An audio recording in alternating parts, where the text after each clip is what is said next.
పేరు మీద ఈ పాఠశాలకు నేను వచ్చి సంవత్సరమైంది. నేను వచ్చినప్పుడు దాదాపు దగ్గర దగ్గర సంవత్సరం అయింది. 9 మంది 11 మంది పిల్లలతోటి నేను వచ్చినప్పుడు ఉంది నడిపిస్తాను. వాళ్ళు క్రమేణా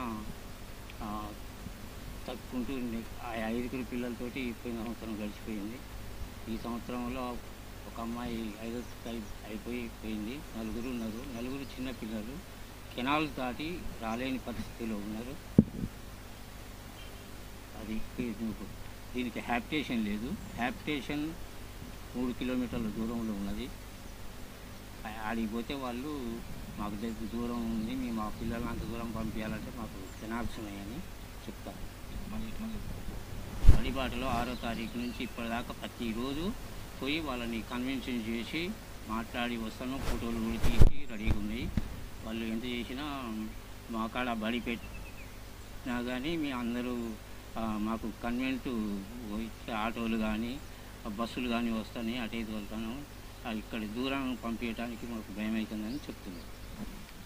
నా పేరు సురేష్ అండి. ఎంపీపీఎస్ చల్లదండ పాఠశాల ఉపాధ్యాయుని మాట్లాడుతున్నాను. మా పాఠశాల పరిధిలో నియర్ బై హ్యాబిటేషన్ లేకపోవడం అనేది చాలా పెద్ద సమస్యగా మారింది మాకు. ఇక్కడ మా పాఠశాలకు రావాలంటే విద్యార్థులు సుమారు 3 కిలోమీటర్లు, 5వ తరగతిలోపు పిల్లలు సుమారు 3 కిలోమీటర్లు 2 ప్రధానమైన కాలువలు దాటుకొని రావాల్సిన పరిస్థితి.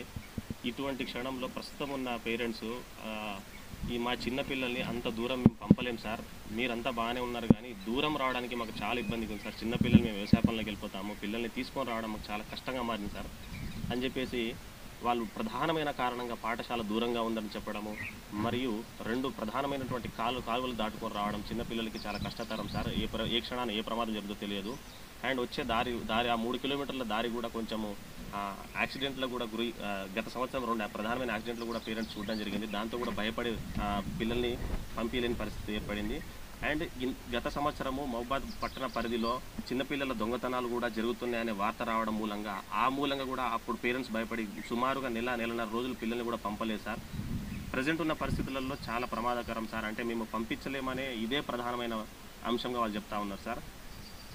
దయచేసి మేము గ్రామస్తుల్ని కోరేది ఏంటిదనంటే మా పాఠశాలని అండ్ మేము చెప్పేది కూడా మా పాఠశాలని, ఇక్కడ చెర్లతండ హ్యాబిటేషన్ లేనటువంటి మా పాఠశాలని, మాకు వచ్చేటటువంటి టేకుల తండాలు ఉన్నటువంటి ఆ హ్యాబిటేషన్ నుంచి వచ్చే పిల్లలు ఉన్నారు కాబట్టి మా పాఠశాలను అక్కడ తరలించాలని చెప్పేసి మేము పేరెంట్స్ని విజ్ఞప్తి చేయడం జరిగింది. ఖచ్చితంగా మీరు ఎంఈఓ సార్ దృష్టికి తీసుకెళ్ళండి. మేము కూడా సార్కి చెప్తా ఉన్నాము, ఎంఈఓ సార్ దృష్టికి మీరు తీసుకెళ్ళండి, మా పాఠశాల అక్కడ తరలించండి. మేము బడిబాటలో కార్యక్రమంలో తిరుగుతూ ప్రతి ఇంటిని ప్రతి పిల్లవాడిని మొబిలైజ్ చేసినా కానీ ప్రధానమైన ఈ 2 కారణాలు చెప్తా ఉన్నారు సార్. మీరు ఇక్కడ బడికి తరలించండి, ఇక్కడ మాకు ఒక రూమ్ అద్దెకి ఇవ్వండి, ఎవరైనా చెప్తే లేక ఏమన్నా రూమ్ ఇవ్వండి అని చెప్పగలిగిన ఆ రూమ్ గ్రామస్తులు సహకరించలేకపోతున్నారు సార్.